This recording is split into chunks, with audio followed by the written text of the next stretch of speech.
Welcome to Biota Live. I'm Tom Barbalet, and this is being recorded live via TalkShoe on July 3rd, 2009. For more information on the Biota podcasts, check out biota.org/podcast. So if you too would like to participate, the easiest way to get the call-in information is to go to biota.org/podcast. And if you're interested in participating in a Biota Live, by all means get in contact with me, tom@noble8.com. The next episode on July 17th at 8 p.m. Pacific will be the 50th episode of Biota Live, and I downloaded, I backed up some of the Biota podcasts, more than 2 gigs worth actually, over the past few days. So a phenomenal amount of audio has been recorded in Biota Live, and I think particularly because there have been some recent updates at open source that I wanted to talk a little bit about open source and get some folks on to talk about the kind of contemporary setting of open source, because even though it's probably been about 6 to 8 months since we last talked about open source in a Biota Live, a lot has gone on since then, particularly with regards to SourceForge, but also up-and-coming projects. I'll talk a little bit about that in a minute. And also, I wanted to ask, what have we learnt from Biota Live? I mean, 50 episodes in to doing Biota Live, about a year and a half's worth of recordings. What have we actually learnt from it, doing this process, from recording audio discussions, a number of participants, number of topics, although a number of returning topics as well? So feedback from the community, please, tom@noble8.com. It's going to be a very interesting 50th show. So Biota 5, I keep saying it every other week that the Biota 5 conference is coming up in 2011. I've had some correspondence with Dick Gordon to confirm the 3 tracks are up and running. Origins of Artificial Life, which carries on from Bruce Damer's EvoGrid-related development, and also he's doing a track at A-Life 12 associated with the EvoGrid and the origins of artificial life. There was an article published on space.com this week about the EvoGrid, which brought a small amount of traffic back to the Biota site. A lot of people were on the evogrid.org site and some correspondence associated with that. Bruce and Peter Newman have started EvoGrid Dev mailing list. So if you're interested in participating or following the EvoGrid development specifically, this, I think, is about code as opposed to meta ideas. But if you're a coder or if you're interested in seeing how the EvoGrid code will develop, that's the mailing list for you. There's also a broader EvoGrid discussions-related mailing list, and I think both these mailing lists are accessible from the evogrid.org site. So anyway, Biota 5, Origins of Artificial Life associated with the EvoGrid, and this kind of increasing vein of artificial life and artificial chemistry in terms of the origins of artificial life. Artificial life perspective in the dialogue between science, philosophy, and religion. This continues on from the Dick Gordon book project. Dick's original aim with Biota 5 was really to create a sequel to his Divine Action Natural Selection. And I think there's some potential through this track that a number of folks in the ongoing dialogue come together. I mean, it would be wonderful to have some of the kind of active participants and maybe fringe artificial life or even non-artificial life folk attend the conference with the view that the Biota conferences have typically been an opportunity for people from divergent fields to kind of get together and talk about artificial life. And certainly Gerald de Jong's discussion associated with kind of meeting in pubs after various Biota conference proceedings and these kind of things, the flow on from these Biota conferences, I think, is a large part of the wonder and the merit associated with them. So the final one, bridging the gap between artificial life in industry, academia, and as a hobby. And this is certainly going to come up with the topic this evening, because certainly the ethics of artificial life, how artificial life is being used, and whether the military use of artificial life is important, and also the kind of ongoing quality of life issues associated with artificial life development. I mean, I think this is a kind of continued theme and something which came up in the Natasha Vita-Moore discussion, but really echoes through with regards to the ethics of artificial life. If you are an artificial life developer, if you have this skill set, this knowledge, should it be used by the military? And are we in a situation currently where any artificial life-related job is better than no job at all? So visions of the Evo Grid. I'm not sure whether Bruce is back currently, but Bruce was going to be on the call this evening, and I've asked him to contact a few of the people in his kind of broader advisor list in terms of getting them on the Visions of the Evo Grid podcast. Per earlier discussion, I have slowed down the Visions of the Evo Grid podcast in large part because I think there are a number of topics coming through Biota currently which I'd like to put out in the audio. And I think in terms of Evo Grid saturation, although we'll probably have Peter and Bruce on this evening to talk more about the Evo Grid. When you want more Visions of the Evo Grid, or if you're interested in communicating about the Evo Grid, then by all means, we have someone else on the call. It's Jeffrey. Oh, Jeffrey, wonderful to have you on. The Biota 5 conference, I mean, in terms of your experiences, did you attend 2 or 3 of the Biota conferences previous? I can't remember. I think we were talking about this once. I couldn't remember which one I attended. It was the one that was, it was in San Jose. Right. So that, I think, I've got video footage. That's Biota 3 from memory. I have a T-shirt here somewhere. Oh, very good. In fact, I'm looking at it right now. Biota, Digital Biota 3. Very good. Very funky T-shirt here with all kinds of crazy creatures all over the place. Very nice, very nice. So, in talking about the potential of doing a Biota 5 in 2011, certainly Dick Gordon, Bruce Damer, and I have been having kind of extended correspondence associated with that. In terms of your experiences with Biota 3, I mean, I think Biota 3 was relatively unique because there were a lot of kind of breakout groups that came through the conference. Certainly, Gerald de Jong's description of Biota 2 relates more to kind of after the conference had kind of concluded for the day, the pub discussions were the parts that, Gerald got most inspiration from at Biota 2. But can you talk a little bit about the kind of folk at Biota 3 and the kind of folk that you'd like to see at a Biota 5? Well, the only people I remember meeting Rudy Rucker there and having a nice conversation with him, and then I also met the guys who were just starting to make endorphin, morphine, natural motion, the natural motion guys up at Oxford, Colin Massey and the guy who's in charge, I forget his name, but I've stayed in touch with them from that point on. I wasn't really part of the pub, crawl episodes afterwards. I just kind of dipped in and left. I think I was there for one day. It was a one-day event.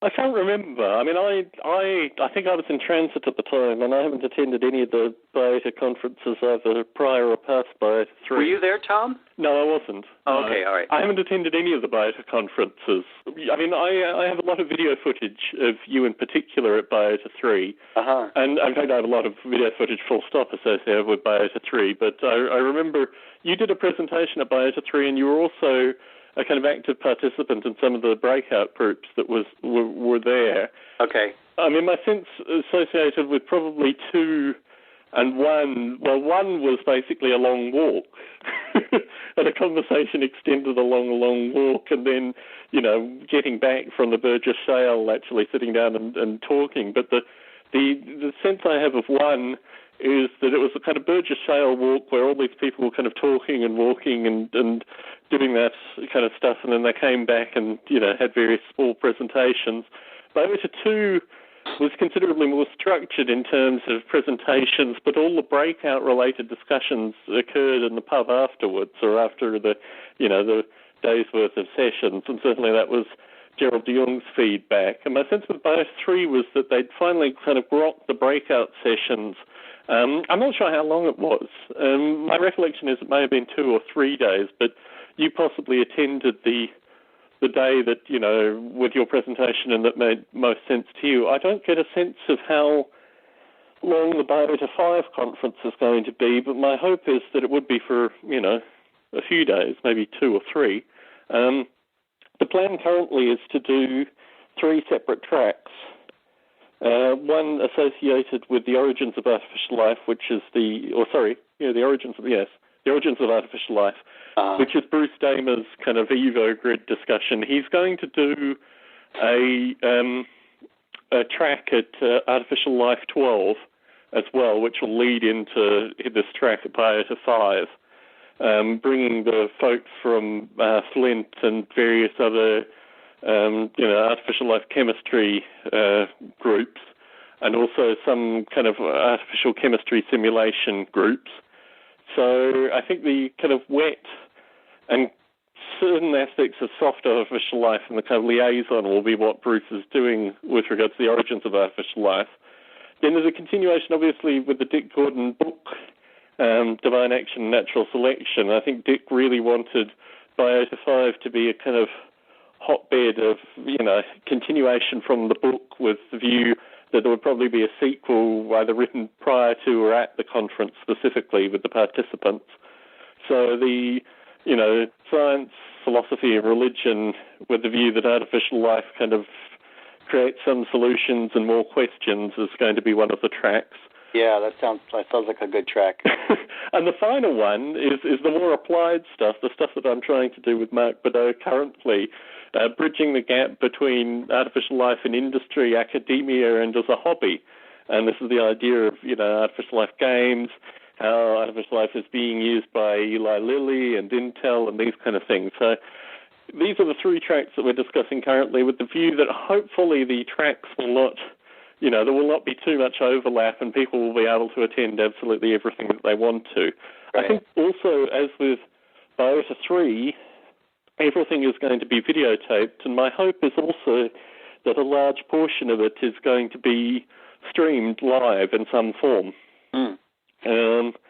So we'll see how that pans out, but I know Al Lundell will be attending with a video camera, and I guess the rest will be recorded history, no doubt. And where will this take place? It's going to be in Manitoba in Canada. It's going to be at Dick Gordon's University. Right. Oh. So, start saving the pennies, I think. Right. And ACAL, I keep getting emails from people asking me if I'm going to be attending ACAL, but it seems like it's going to be quite a conference.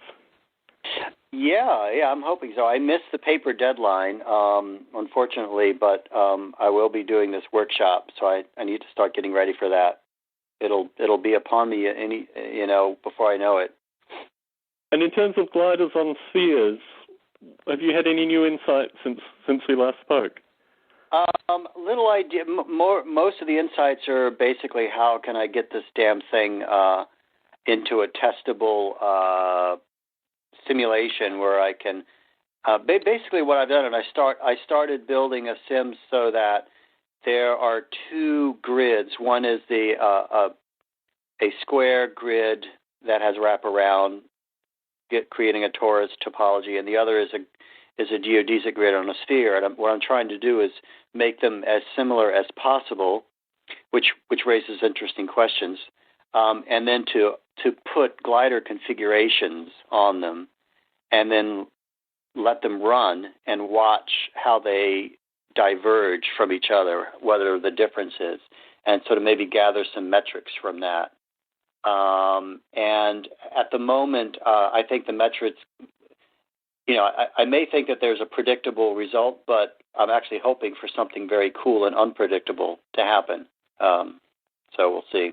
I do get the sense that there's a kind of renaissance in cellular automata currently. It just could be, William R. Buckley and Golly, and Gerald Jung did a great yesterday associated with Golly specifically, but also in my Nature-Inspired Informatics chapter, I talk a lot about the Nodal Lab cognitive simulation being based in, late 60s, early 70s cellular automata development. Do you think there's, a renaissance almost of cellular automata currently? Well, there could be the kind that's sort of technology driven. In other words, perhaps some of the ideas that have been floating around might actually be able to bloom because of just simply computer speeds. Like, for instance, I've tried some 3D CA before, 3D in the sense of they're actually in volumes, Euclidean 3D spaces. Certainly. But it's always been very slow, and I have a feeling that at some point, probably now, I can actually, and I actually did create a 3D cellular automata thing, and it's got some pretty cool looking gliders in there.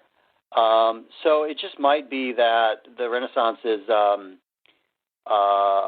faster, more facile tools to discover the cool stuff that's there. Yeah, I think that's certainly the case with Golly, and certainly the feedback that I'm receiving currently from folks such as William R. Buckley and Gerald as they play with Golly specifically. It's interesting times, because just when you kind of count out something like cellular automata, it seems to be coming back as a new, and as you say, the computational power is the critical part. Yeah, it could be. I'm not sure if you heard the last Biota Live, but I'm going to be in the Bay Area in mid-September.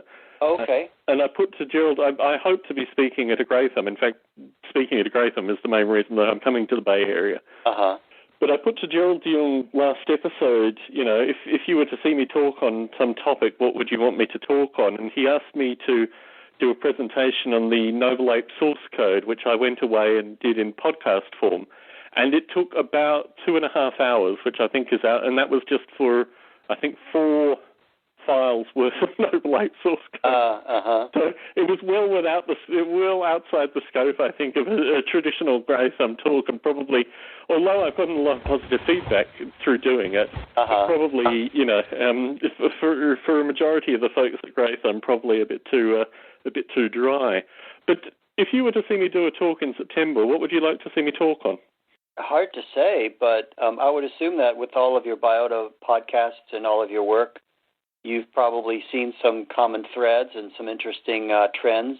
I would think a very Tom-specific view on all of this, whatever that is. I think the meta-topic is certainly there, and in terms of where we're going and how we get there, I mean, this is something that, ultimately is almost the topic for this evening as well, so it would be something that I'd like to talk on. My thought was to do 3 20-minute presentations, and that would be one of the 3 presentations.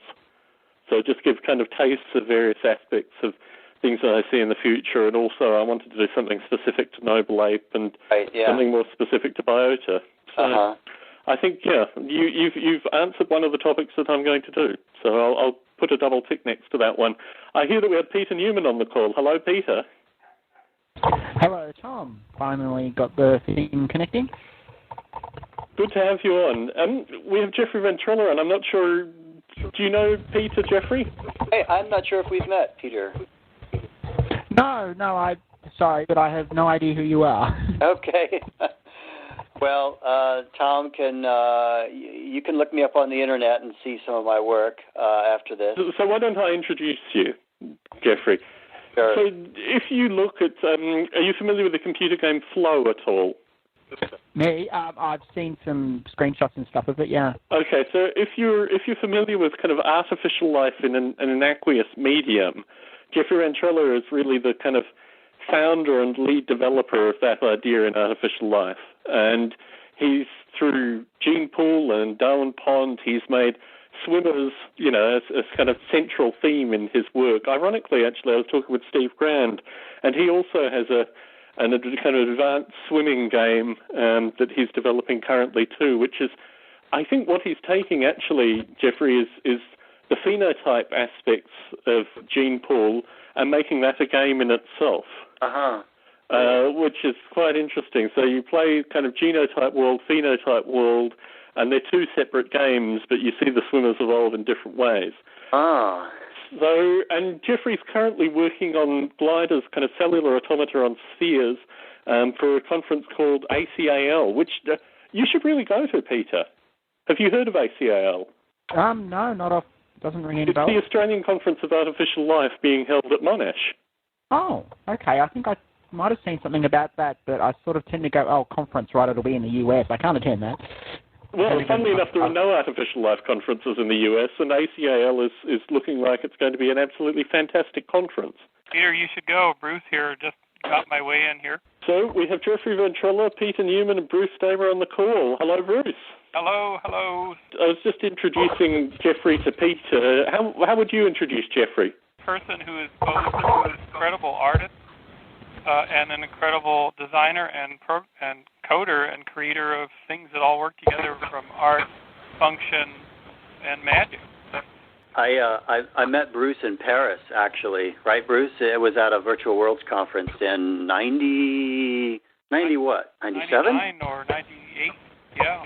Yeah. On a boat. I think we met on a boat. Is that right, Bruce? Right. On the river. Remember that evening where they had the party on the boat? Yep. Those were the halcyon days of the .com. Yes. That was fun. We were gods temporarily. We can still be gods. We can still be gods, Bruce. And I was also introducing Peter. Similarly, Peter has been how long have you been maintaining Bruce's sites, Peter? 5 years, something like that. First through DM3D and then directly for Bruce. So it's been a while. I think we've known each other since 2001 or something. We've worked together, something like that. Long time.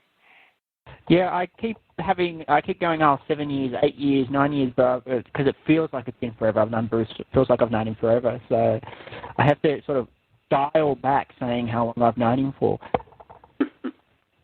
But in short, Peter has maintained Biota.org for, a number of years now and is now being kind of thrust into the artificial life community through his own interest and also through the EvoGrid development.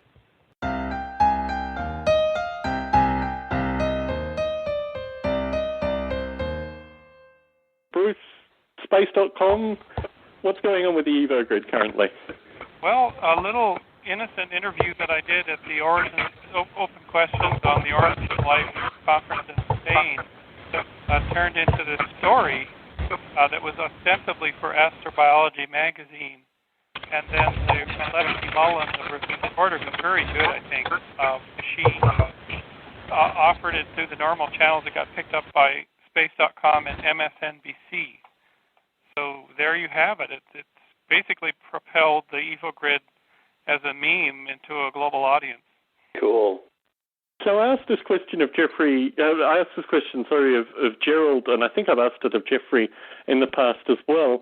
How do you take the immense public interest that you get through a story on Space.com or some other resource and channel it into something productive in the long term, Bruce? What's your thinking on that? Oh, well, you hope that serious people show up at the wiki or join the mailing list. For me personally, I just want to have some awareness where, I've done this multiple times in the past with different projects, from the DigiBarn to landing people on asteroids and stuff. And what you want to have is when you meet people, they know the name, they know they know DigiBarn, or they know Digital Space, or they know whatever, or No Further, or things like that, and they can say, oh, you're that person from that project. I know about it vaguely, or tell me more. And if you can get that kind of backdoor awareness, the back of the closet awareness, it's a real door opener. And hopefully it's not a negative association. I think what interests me in terms of the kind of broader public understanding of artificial life, and I think the EvoGrid is part of this, is that there is a huge degree of public support out there in terms of what we do. In a kind of, when I describe, what we do, when people hear the Biota podcast, when they hear interviews and kind of filter through, and I'm sure through this Space.com, certainly in the discussion in the comment feed, there's a broader sense of people that may not be, doing the kind of stuff that we do with artificial life, but just have an appreciation that there are people such as yourself and Jeffrey and Peter out there doing this work. And I think that's an amazing positive plus in the long term, that these articles come out and give a sense of people, oh yes, people are actually doing that interesting stuff. I think what interests me through the comments in particular is all the comments related to Biota Lives in the past. the questions, the ideas of how do we remove the human hand from the simulation, this is great, and a series of related questions all seem to have been covered in the, we're coming up to 50 Biota Lives next show, Bruce. 50? So, yes, 50. Ooh. So I think it's an interesting, in terms of the kind of broader public understanding of artificial life and certainly what you're doing with the EvoGrid, that's certainly the case. But in terms of, you talk about the right kind of eyes coming through with the view that I guess you want the assistance of high-level people like, you mentioned Freeman Dyson in the article, but I mean people of that nature looking at the EvoGrid. But in terms of the kind of readership of space.com, do you see there being open source people? What kind of people do you see that would come to it and kind of leave a longer-term legacy associated with the EvoGrid? Well, certainly space.com attracts nerds and weenies of all sorts, including techies, dreamers, would-be space people, a lot of aerospace engineers, systems engineers, sci-fi buffs, sci-fi fantasy buffs, some gamers, general sort of heavy on the visionary side of technology people. Like somebody like Will Wright goes to read space.com all the time, and important people go and look at it. They have a science branch that Dave Brody, who's the guy that kind of manhandles everything there. So it's a really great site. It's really been well put together, and it has a huge archive now of stuff. So I think it's an important constituency. Certainly. What I found, and the best overlap that I found with regards to the Biota community is when I was interviewed on Floss Weekly, because there, as you say, you have a particular kind of tech nerd who's, very much in the kind of open source vein that information needs to be free and it's the right kind of information. And it always interests me, particularly from your experiences with New Scientist and Scientific American and all these kind of popular publications, how it really does reach out to the broader public in the sense that with a warm fuzzy, at least there is a group of wonderful people out there doing artificial life development. But I'm always interested in whether we can do, publicity associated with very specific groups within these broader articles. In terms of the interview for Space.com, how would you tune it in the future? I mean, if there are going to be a series of articles on Space.com associated with the EvoGrid, how would you like to tune them in the future? Well, what was interesting is in San Sebastian at the Palazzo Miramar, there was a confluence of people. There were people doing a chemical-based protocell development. There were people who had done artificial life development from the 80s and 90s. There were philosophers. There was no people with a religious or spiritual bent. And then there were the astrobiologists who are, life in the universe people. And so within that context, I think the EvoGrid can actually speak to different constituencies. And there's even somebody from biomedical research that commented saying, if you build an EvoGrid, it will become a general purpose, a chemical experimental engine, a simulator like a flight simulator. We can try experiments out before we do them in the lab. It'll revolutionize chemistry. And he was adamant. He says, don't misunderstand me. What you're building is very, very important for chemistry. And so in a sense, where I found myself was in the opportunity to say, hey, this is an soft artificial life project with heavy connections to chemistry, applied chemistry, an effort to shed light on the origin of life itself. One of the researchers said, basically, what you're doing is the only thing that's going to help us in the next, decades. You are taking the tack that is the only way forward for origin of life research. This was Doron Landset from the Weizmann Institute in Israel, and he was adamant about that. But at the same time, the article could talk about visionary things like where is life in the universe and our origins, but come back to potential value in biomedical research. So I found myself at a confluence of things. I wasn't just talking about I was talking about a project that is artificial life within a much bigger context to which it is relevant.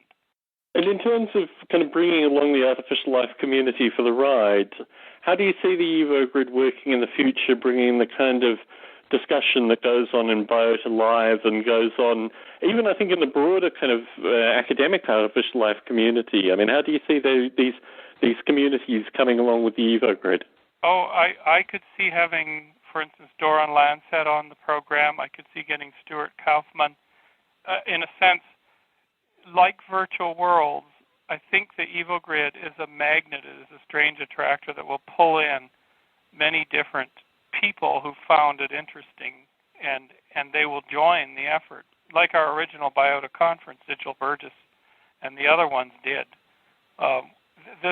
We're creating almost a sort of a signpost, or we're creating an agora for many people to come in, a marketplace or a town center that has many streets out to different walks of life and engineering disciplines and whatever. And if you create a successful agora and attract people in, then you can really get momentum on a project and create it. This is the birth. I think it's the birth of a new field.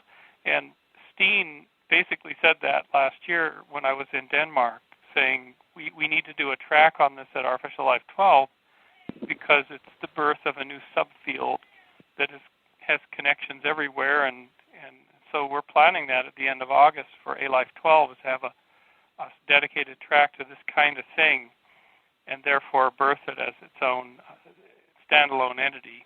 And in terms of the time frame, as Bruce Damer, the PhD student, and moving more into this kind of summoning the EvoGrid narrative, has your time frame changed from when we talked with you, 2 or 3 months ago, associated with when things will move forward with the EvoGrid? Is it based on funding, or are you just going to continue with the summoning until it gets to a critical mass? Well, dare I say it here publicly on this forum, but I'm planning to have a full draft of the dissertation done either at the end of the year or by February, and it will be, thanks to you, Tom, basically summoning the EvoGrid. Why do we do this? How could we do this? What are the directions forward? What is the historical background for this? What are the prior art? That's what the dissertation is going to be. So it's a building block, or it could end up becoming a publication, a foundational publication underneath this new emerging field. And then in the spring, I'll get academic review going and present a final dissertation, a final draft by July, and maybe a presentation in the summer or the fall, and try to complete either at the end of 2010 or beginning of 2011. And that the timing is good for that because the dissertation itself will inform the A-Life 12 track and be a publication that could serve as a benchmark for this whole new sort of subfield of study, I hope. And it also fits in well with the Biota 5 time frame being probably mid-2011. Yeah, exactly. The design, Biota 5 design, and that point, maybe we are starting something brand new here, and I'm really pleased to listen to some of the Biota Lives on what is now called EVE, which was formerly EvoGrid Broad, and I'm encouraged that perhaps several groups will generate, and individuals will generate XML phenotypes, and the simulations will start to talk. Because I think what Scott Schaefer pointed out, he said, I'm less interested in the emergence of, say, an artificial origin of life. I'm interested in the emergence of behavior, and that's a higher level concept, and that's fascinating. I can't get that out of my head, what he said. Say that again, emergence of behavior instead of this whole hard issue of getting fundamental building blocks together to generate the fundamental ratcheting and the complexity to start to then eventually get to behavior. I see. I think he's more interested in putting higher level blocks together and seeing Carl Sims' blocky creature-like, seeing the behavior. Yeah. Yeah, not having to do it from absolute scratch. And that's definitely, that's definitely another branch to this, I guess. Well, as I pointed out to him, I thought it was much of the same continuum, that basically you're talking about the same continuum but just different sections of it. Yeah. I mean, after decades of the EvoGrid running, perhaps we'll see really interesting behaviors, or maybe, hopefully, not decades, but I will let Peter comment on that. Yeah, well, me? I don't really know what to say. It may not be decades, but it's daunting. I mean, I think anything. In the beginning of the virtual world period in 1995, we held a brainstorming session with our core consortium team, and we went for 2 days, and we wrote notes, and we said, what would happen if you had a fully developed virtual world, and you'd have avatar teleports, and you'd have people creating identities and doing all kinds of things, and you'd have large landscapes and overhead maps, and we dreamed it all up before, and I think that we're about 75% of the way there in modern multi-user worlds, 12, 13, 14 years later. And I think that in a sense we're in that stage with EvoGrid-like things, in the dreaming stage. And when you're dreaming, you really can't put a time frame on it. You put out a hope and a wish and hope the universe guides you there. And I think as Peter and Gerald and I discussed on Biota Live, things like OpenSim, removing the visualizer from the problem and actually just concentrating on the simulation and, feeding it to something like OpenSim is, a revolution in thinking for a lot of artificial life developers as well. These kind of, which really, I mean, Bruce, you've been talking about for a number of years in terms of breaking the visualizer away from the simulation. But now these tools are, increasingly becoming more available. I think it'll produce very interesting methods of simulation where you're almost, the descriptive artist kind of telling the painter what to paint specifically. I think we're entering a period where a golden age where we actually now have a practice where we understand how to make these large, persistent, dynamic, procedurally generated, evolving human-inhabited digital spaces. I mean, this is a golden age that's starting, and things like OpenSim and Siricata and other projects are going to fuel that. And the funny thing about the EvoGrid is it's so visualization, it swings the other way where it's virtually no visualization. It's just pure numbers, and the visualization is something for the human, but the machine is going to observe the actual visual structure, if you will, and look for patterns. And we're bystanders in some ways, unless you want to use the Intelligent Designer edition and go in and try to make things happen. But it's 99.999% unvisual. So it's Barricelli's universe, basically, or a Tierra, or things like that. Because in some sense the world, our bodies and the oceans and whatnot aren't visualized. If they were, if we had there's no rendering layer in nature. We as having eyeballs and lenses and frontal cortex are creating a rendering of a very tiny patch of the surface of the Earth. Very interesting. All chemistry. That makes me think about data visualization as a technique for understanding nature. And understanding scientific research, which much of it is often not readily visualizable, not spatial in a sense. But even if it's not, there's a lot of creativity involved in making things and bringing dynamic behavior and data into ways that allow this great occipital lobe that we all have to take that information and digest it in a way that's very human. So, in a sense, by having something that's not innately visual, it sets up this very interesting challenge to make it intuitive. And the interesting thing is by trying to be a low-level approximation of chemistry and what happens in chemistry, you go talk to chemists, and especially the protocell people, and they go, of course, we live in a world of darkness. We have no idea what is going on. We draw diagrams that are incredibly rough approximations of what is going on in our experiments, and we're constantly groping in this darkness to make sense in our own brains about what's going on at the quantum and the chemical level. But is it chemistry? I mean, chemistry, it would seem to me, there would be a lot of a very visual component. Watson and Crick built models, and those models were part of their intuition enhancement, I believe. What I noticed in Spain, and that's you're absolutely correct, but in Spain there were some teams that were showing these incredible mechanisms, visualization of a protein, of a molecule that's synthesizing identical copies of a smaller molecule. And they're showing it, and everyone's like, oh, that's so wonderful. It looks like a little man's arm coming out and swinging and pulling the thing through.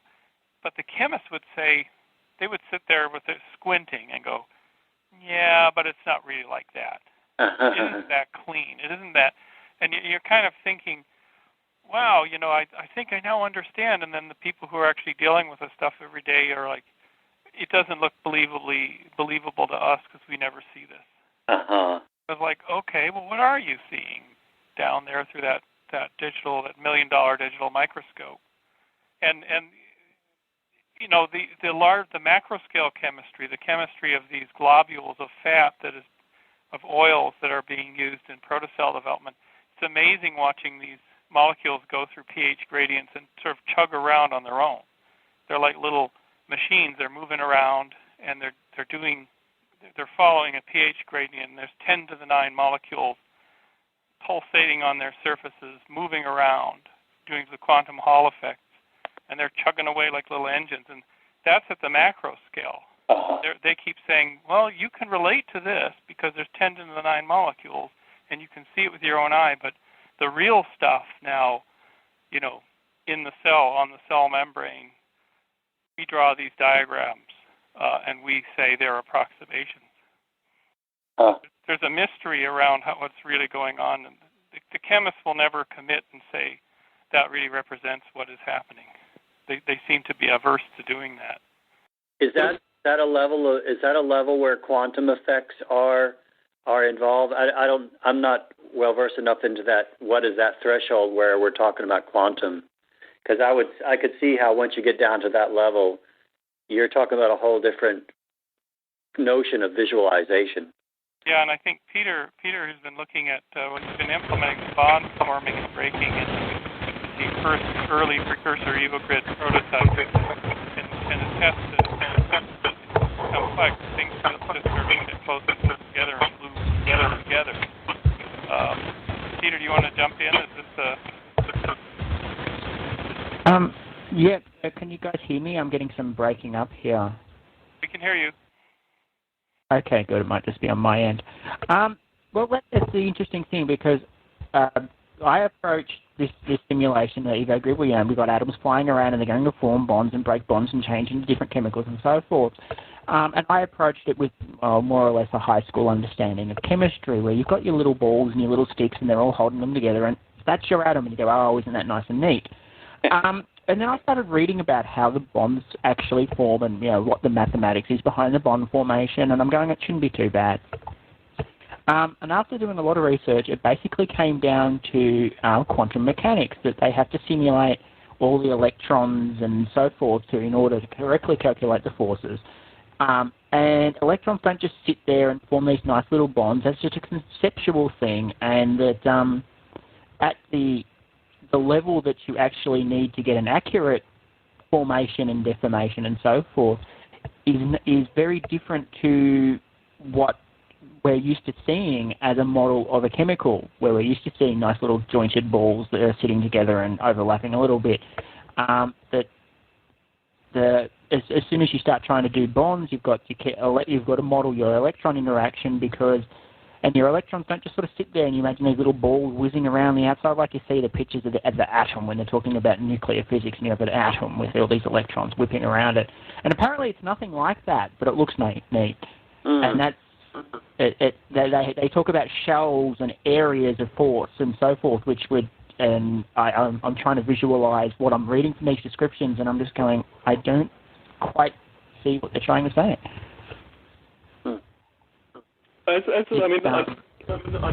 Yeah. Sorry, I've said this in the past, Peter, but as a physics graduate, my concern with regards to the way you describe it is the kind of intrepid fear that someone usually gets when they approach the worst possible explanation of quantum mechanics. The whole purpose of quantum mechanics is actually really, really simple, and if you throw all the formulae and all the concepts aside, it's just about solving exact problems. So what you see with regards to, visualizing sticks and balls and all this kind of stuff is just propaganda. So throw that away to start off with. Liberate yourself from that. And think of the principles like they're like jelly almost, but they do glue together. So they don't have a solid physical form as you describe it, but they will ultimately connect. Obviously, it's just a different mapping of the model. That's sort of not what I was trying to say.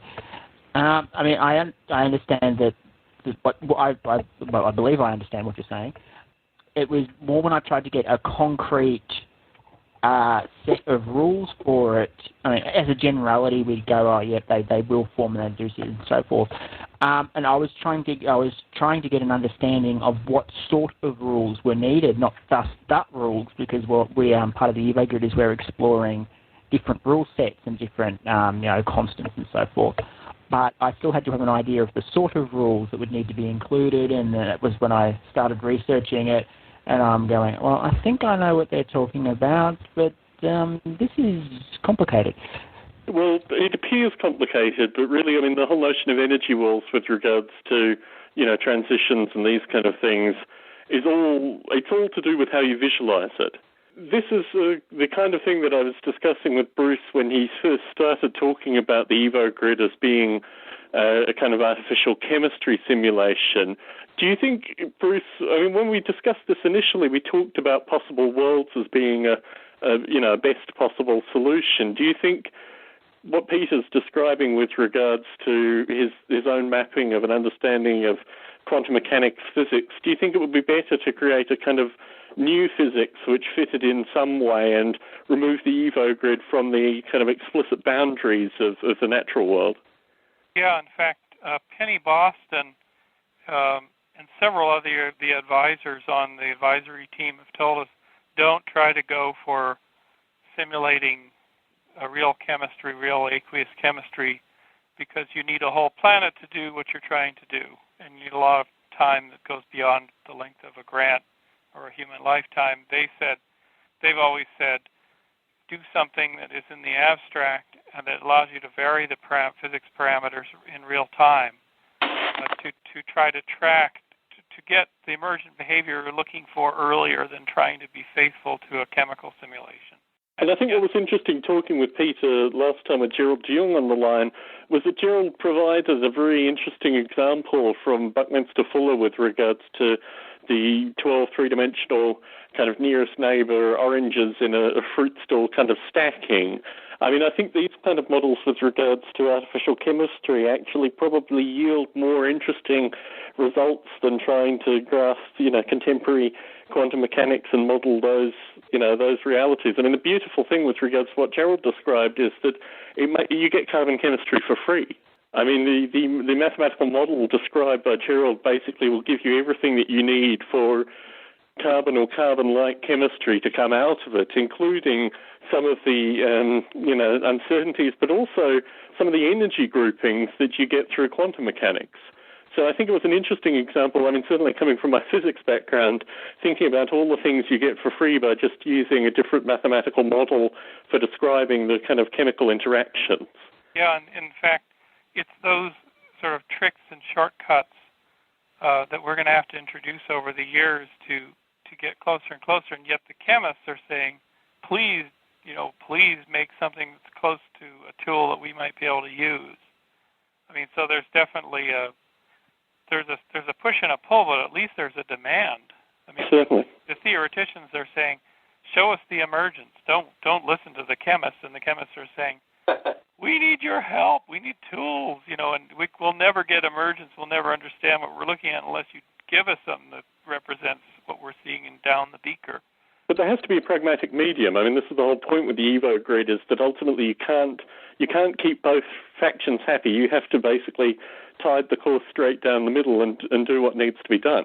And in fact, what Penny said is, if you show ratcheting up complexity, you can say to everybody, look, in principle it's possible that this can happen on its own, and it's ratcheting up, and we can characterize it. Now we put more computing power. Now we get more models involved, modelers, and more physics, and we're going to gradually converge. The tool is going to become more and more like real chemistry over the decades. And the same thing happened with physical simulation with rover, Mars rover stuff, and the simulation of robotics on surfaces of planets. I mean, that was so crude in the 80s. I mean, they could barely do anything other than a mesh contact with another mesh. And now it's, 2.5 decades later, it's on the verge of being useful for designing real robots. But it took, decades. But it didn't stop the original people from going for it. Certainly. And I think, getting Gerald involved with the Evo grid, in terms of the fact that he already has this as a mathematical model, if he could slot that in as a kind of chemical approximation, that's a wonderful start in terms of you being able to kind of run with carbon chemistry. Ideally, you build an Evo grid that is so pluggable and so open with sliders and pluggable components that you say, look, do you want to try your artificial universe, your toy universe out with your shortcuts and your tricks of the trade and your ideas and your brilliant insights to try to get emergence to happen? You should be able to set up a simulation and set up all the physics and try your experiment. So there will be like physics experimenters, and there will be people who experiment with the starting conditions or the elements within the simulation. There's all kinds of ways, and if it was open enough, you'd have teams all over the world that were competing to try to get the annual ratcheting prize or whatever it might be. We've discussed prizes in the past, Bruce. I don't think they yield the right kind of solutions. Right. I think there needs to be a way to recognize all the teams universally and can kind of continue to usher them through rather than create some kind of false competition. Yeah, and, ideally, the Evo grid over time or its future incarnations will be a general tool that is used in chemistry. It's used in theoretical studies in complexity. It's, that would alone be enough. To satisfy those two groups. You're tackling two of the most gigantic, unsolved or difficult, hard problems in science and engineering. And down the road, if you can simulate a whole cell in real time, with 100 million cores running, if you can do whole cell simulation, you can take a crack at cancer and things. So it's a non-trivial, it's a not insignificant capability that you're aiming at.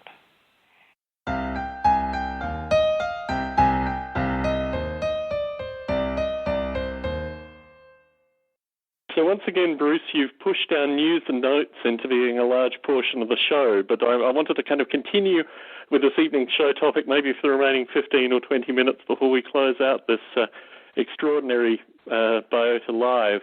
And the topic that I wanted to put out this evening comes from P.W. Singer's Wired for War. I'm not sure, Jeffrey, you have, you're amazingly well connected in terms of publications. Do you know Wired for War at all? No, but I'm familiar with Peter Singer. Is that the Singer that we know about, the Australian philosopher? P.W. Singer, no, it's a different fellow. I'm sorry. Okay.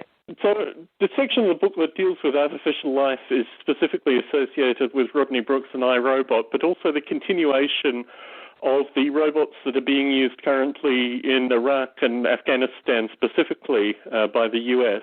I think I've heard about this, yeah. Yeah, so what interested me is the idea that artificial life in its most productive incarnation, or certainly its most publicly known incarnation, is currently being used either to disable IEDs or actively to act as kind of robotic soldiers in these two conflicts. So to move the conversation spectrum slightly towards the kind of darker edge, I find it fascinating as a kind of, contemporary advocate and artificial life hobbyist that these kind of ventures are the ones that are actually yielding a large portion of technical development, but also a certain degree of ethically bad PR in terms of fields like artificial life. And I think what I found particularly curious reading through Wired for War was the way Rodney Brooks is kind of portrayed as almost a kind of Peter Pan-like character in some regard, but also someone who is fundamentally ethically naive. And I'm not sure whether that is an accurate representation or whether that was the kind of characterization for the book. But Jeffrey, I mean, you must think about these kind of ethical issues associated with particular directions of artificial life. I mean, what's your thinking with regards to this? Well, I suppose it's like any technology created by humans. If it's powerful enough, it's going to have a dark side and a bright side. I think every technology has that potential. The advocates in the U.S. military and certainly, the Pentagon describe it as actually being a life-saving idea. And certainly I've had, through my career, I've met people in defense that talk about using all these technologies to save lives. So I think it's probably a euphemism for saving our lives versus the other people's lives. There's a philosophy within these kind of companies associated with the idea that they're reducing the amount of time that is consumed by wars in some fundamental sense. And certainly in Wired for War, there was a discussion of this idea of a kind of omnipresent battlefield where basically what you're gathering is so much intelligence. And this is the idea of soft artificial life. It's not just hard artificial life. It's not just robotics. Yeah. It's also soft artificial life in terms of information gathering, data gathering, and the way in which this is being processed. Yes. In fact, I can imagine that the viruses of today could become the weapons of the future. Will actually be used to move around on the internet, which is increasingly more and more a part of human life, to actually engage in battle autonomously. And as an artificial life developer, Jeffrey, I mean, what do you think your own interaction with regards to this is on a kind of ethical level? Well, I'm not going into that business, that's for sure. So I guess that's all I would say. It's actually part of the human it's part of the human equation to fight, and I think it'll always happen, and there's always different ways. And I suppose this is just the next era of how that's done. When you were at MIT, did you know Rodney Brooks? I've met him a few times, and I visited his lab, but he probably doesn't remember me. In terms of the kind of natural continuum, I mean, do you see places like MIT and potentially, Stanford and these kind of universities being used for this kind of development and manipulation of artificial life into the future? Oh, yes. It's been going on for a very long time. Part of my funding at the MIT Media Lab was defense. I tried to get out of that. I wanted to try to have most of my research funding coming from other sources, but it's also mixed. It's also mixed in the in terms of where the funding goes. I was working on an air traffic control simulation, visualizing some of the aspects of air traffic control, and that was partially funded by the Department of Transportation, but also DOD. So that's been going on for a long time, and it probably always will. Yeah, I mean, certainly the mid-'90s, John Klein, a portion of Breville was funded, actually, I think, by a DARPA grant. So, I mean, there's an ongoing narrative associated with artificial life development in some regard being partially funded by defense. The kind of headline, artificial life soldier, particularly with regards to the kind of, it's not a contemporary narrative at all. My grandfather was bombed by the US in the Second World War when he was fighting for the British. I mean, the whole notion of friendly fire is almost an ancient consequence of war, but even now is these, intelligent agents, be they hard artificial life, be they soft artificial life. Do you think there's almost an element where we're losing the degree of responsibility associated with these kind of atrocities based on the fact that they're being undertaken by unmanned drones and, independent agents? Do you think that's part of the narrative? Well, this is making me think it might be a matter of semantics, in the sense that you're using the word artificial life to describe what we do. There's, of course, many different aspects of artificial life. In a sense, if you look at the whole continuum, the whole historical arc, it's autonomy. The increasing of autonomy in in militarism as well as every other human thread. And perhaps if you see it as part of that arc, and artificial life is just when autonomy starts to look biological and act biological, we call it artificial life. So sometimes people have to choose a different name for what they do because that name gets polluted by other endeavors. Like Craig Venter is using the word artificial life a lot, and that whole world is a very different world, right?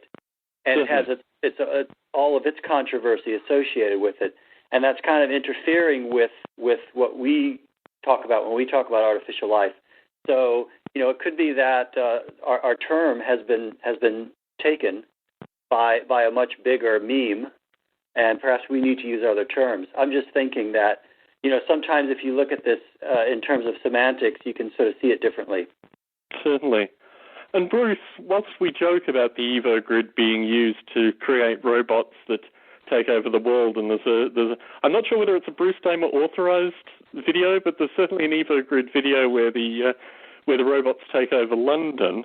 What's your thought associated with the kind of ethics of artificial life associated with a potential military use of the EvoGrid? The EvoGrid Deep, as we've described it, is probably of no use for military use at all. The military, you have to sort of divide up. I have many friends in the military and many friends who work in research and in DARPA. And DARPA, while it's supported by the Department of Defense, has got a lot of independent research. It isn't classified, so not all work for the DoD is going straight to battlefield applications. And people who do SBIRs and other projects for the Air Force and whatnot many of them are doing really fundamental research that can be used by anybody, and it's also not classified. It might have ITAR restrictions. I won't explain that for the audience. But I think that the EvoGrid itself is so fundamental. It's so pure. It's almost like particle physics, where we were out at the National Ignition Facility, for example, at Lawrence Livermore Lab, and that's the inertial fusion facility is just about to be turned on. And we met John Lindell, who got the thing funded, and he basically said, and I quote, he said, well, our cover story was that the National Ignition Facility is going to allow us to test the quality of weapons-grade fissionable materials and safeguard our supply because it'll provide this capability. But truthfully, we're doing fundamental research that'll have no military applications at all, and it'll take decades, which is looking at fusion happening, and not even fusion that's going to create a net positive production of power. This is not even for commercial use. It's just fundamental, and it's certainly Department of Energy and Department of Defense supported. There's sort of a cover story, but there's no real use for the military for that yet.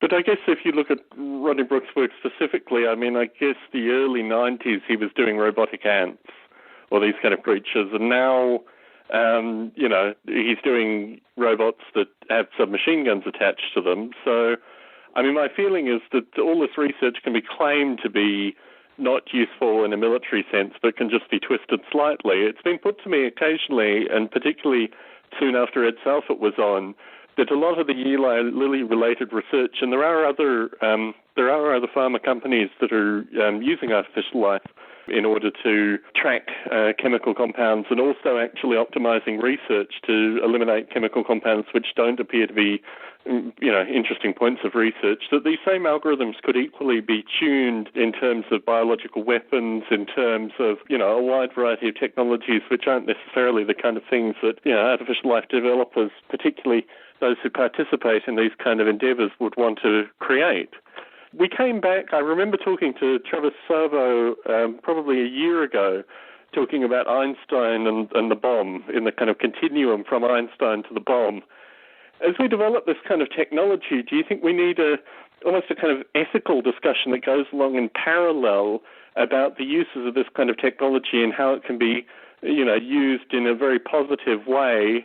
Or do you think it's just an inevitability of this kind of technology that if the shortest possible distance between it being developed and it coming into something meaningful as a military sense, robots with grenade launchers attached, etc., that it will just follow that natural path. What's your sense with regards to the ethics of this, Bruce? I have a kind of a clear vision on this that I've never thought I'd have, and it results from going through Robert Oppenheimer's files at the Institute for Advanced Study.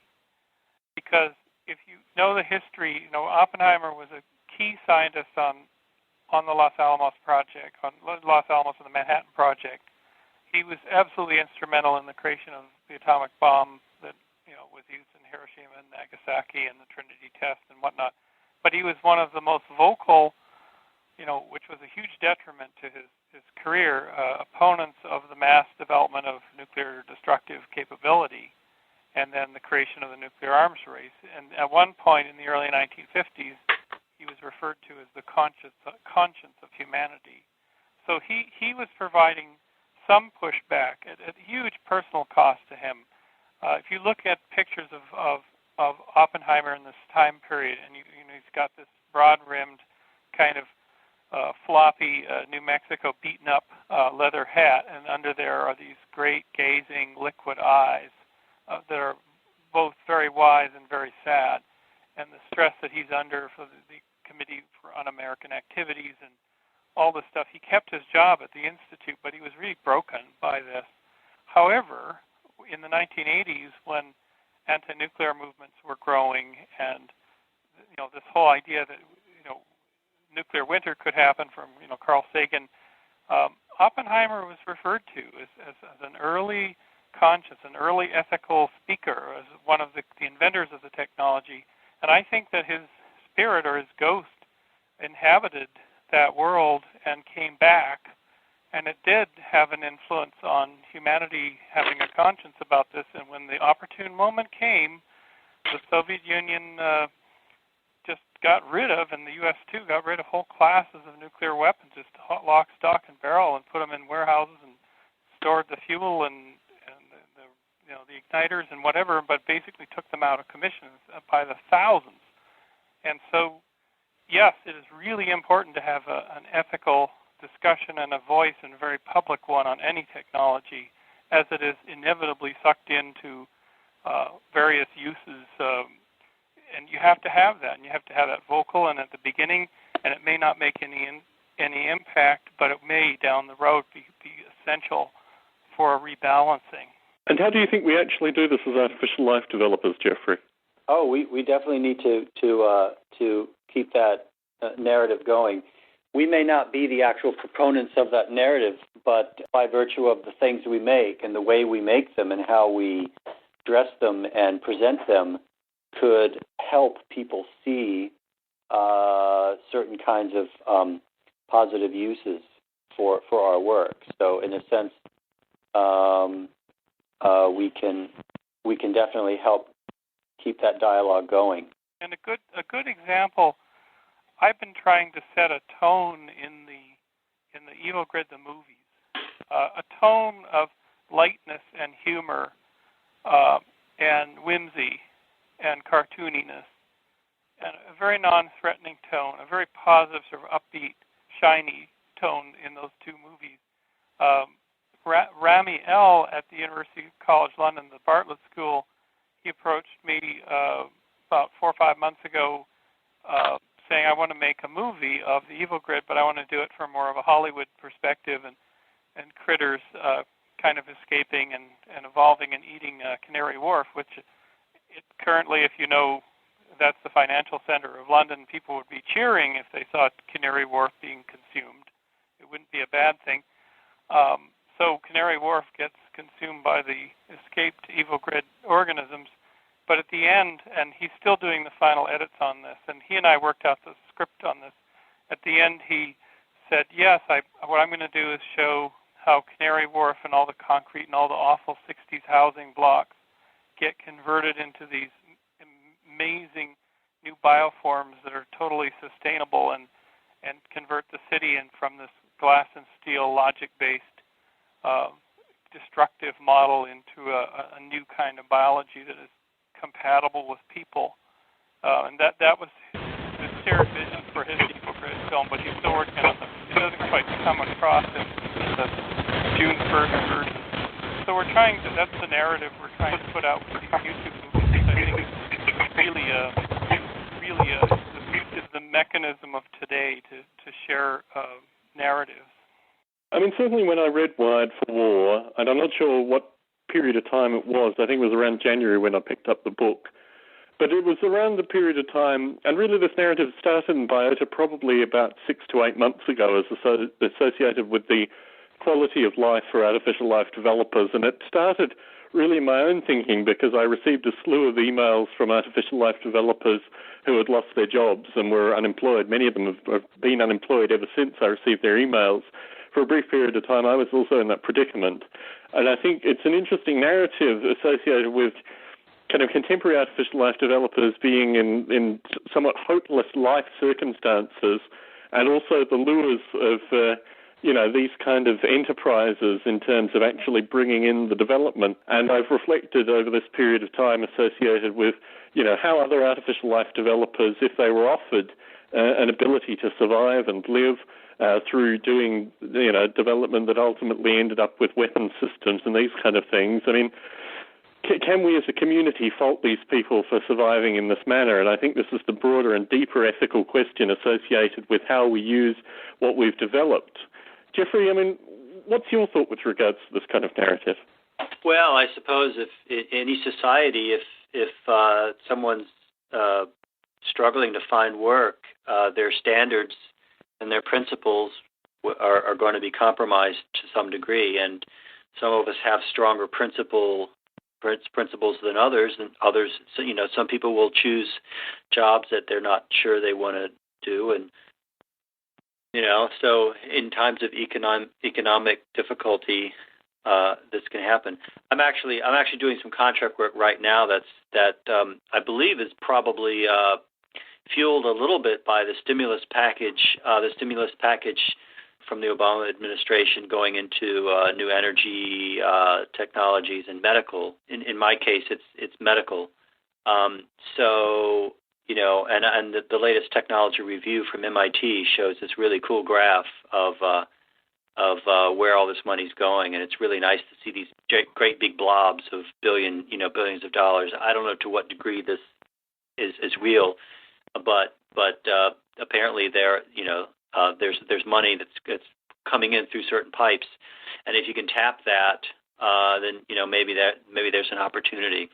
Well, I certainly put to Bruce, as I saw, as you say, these blobs of billions coming through space in particular, through NASA, that, the Evo grid could latch on to some of that associated with particularly astrobiology. I mean, I think that's an area that's still receiving some degree of funding. But Bruce, I mean, if you want to air it in a public form, what was your feedback when I mentioned that to you? The astrobiology? No, just the sense that these billions of dollars that were going into things like NASA had basically already been claimed and were relatively untouchable for people that were doing the kind of research that you were doing. Well, it's partially true in that stimulus, it depends on the agency. So stimulus to National Science Foundation initially, NSF, and I can understand why this worked out. They said we're only going to fund proposals that have already been submitted to us that we've already approved for funding. We just didn't have it. So they're taking like the things that they wanted to fund and couldn't. So it's really faster. They can get the money out. People are called up and said, that proposal you sent 2 years ago that got a 9 and we just couldn't fund it. And, well, here's the money. So that's good. But of course it means they wouldn't accept new applications. Yeah. The SBIR program, which I think SBIR, which stands for Small Business Innovation and Research, should be like quadrupled because it's such a tremendous program. We've been doing those grants on SBIR grants for 8-9 years, and it doesn't show any sign of having a new infusion. And SBIR, the solicitations come out every year, and there's some coming out in about 3 days from NASA, and there's the same old topics. There should be triple the number of topics. It's a small amount of money. It has a direct impact economically on a lot of people, and it creates innovation in small businesses. And so I think that the monies are going out. In my little world of a small research company, I'm yet to see avenues by which I can pursue those funds.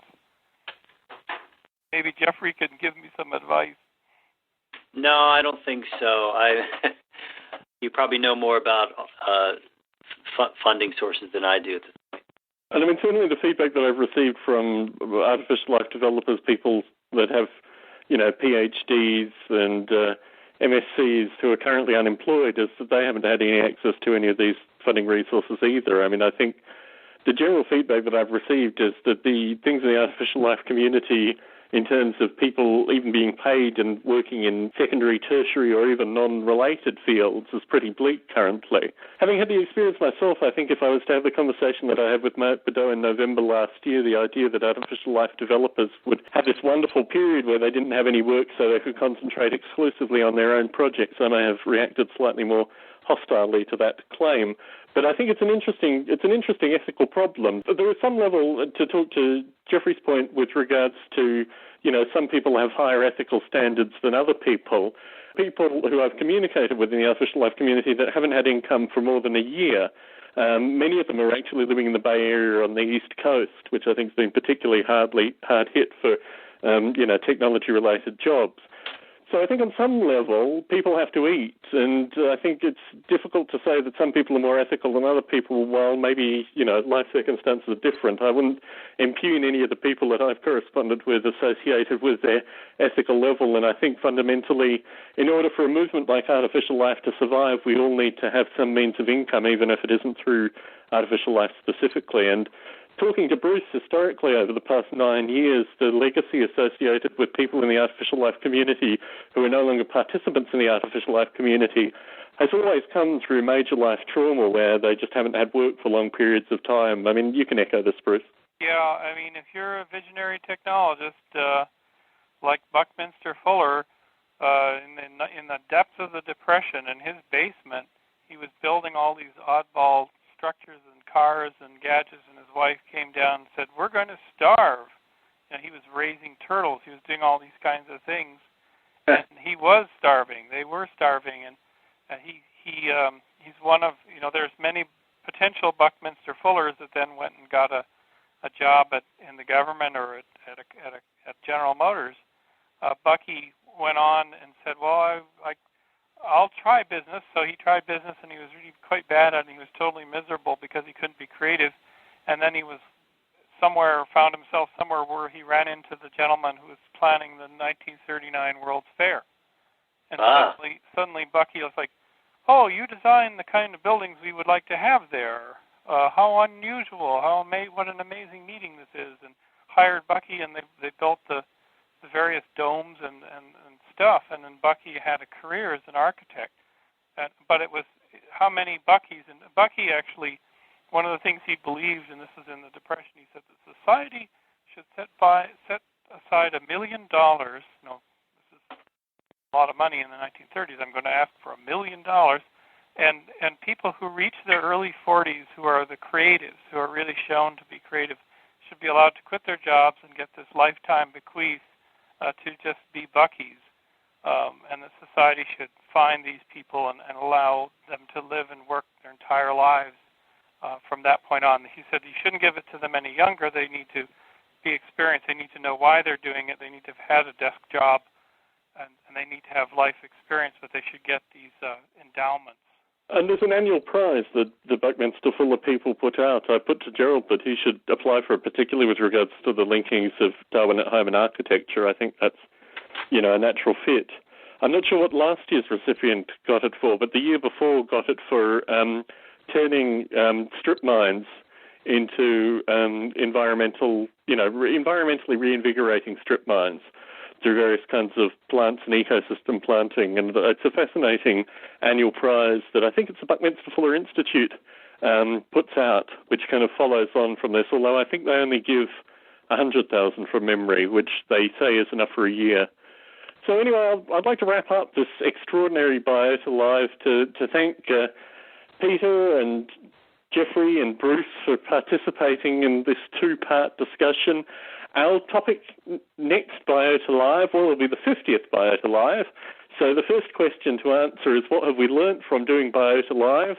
And the second is an update associated with open source, because a lot has gone on in the past 6 months. New SourceForge, different interfaces, new projects coming through. The ever-increasing use of the Linux platform, or Linux, especially in low-end embedded hardware that's quite cheap for people to use. It allows people to do development and keep their costs down, and it allows people to experiment, and always encourages experimentation and access to the details. Always encourages people to think of new things they can do with it, such as simulating artificial life. Certainly. And I think really that's true for all open source, be it run on Linux or more confined platforms. And I also wanted to put a question out in the news and notes to the listening community. We're actively looking for new and exciting artificial life projects, particularly with the advent of things like Biota Eve. We have a series of historical projects that we've introduced into Biota Eve, but it would be wonderful, and here, I'm talking potentially to undergraduate or graduate students, or even folks such as William R. Buckley, who are coming into artificial life with a kind of huge history of the field, but maybe developing new projects for the first time. Certainly Biota has been used as a springboard with regards to new projects, and also interviewing new project developers. And, I'd like to usher more people into the conversation, and particularly folk who are perhaps just starting out doing an artificial life project. I mean, I think really, Bruce, you've been the prototype for this with regards to the EvoGrid. Oh, you mean how to start up a project? In some regard, yes. Oh, it's this could be a subject of an entire Biota Live. Very much so. Or in the case of the EvoGrid, I think about 15 to 20 out of the 50. So right. I'd like to thank the participants for being on the call this evening. Thanks for the folks for listening in, and hopefully TalkShoe will be working fine for the next Biota Live. Thanks, Tom. Wonderful. Thank you. Thank you. Well, and you're welcome.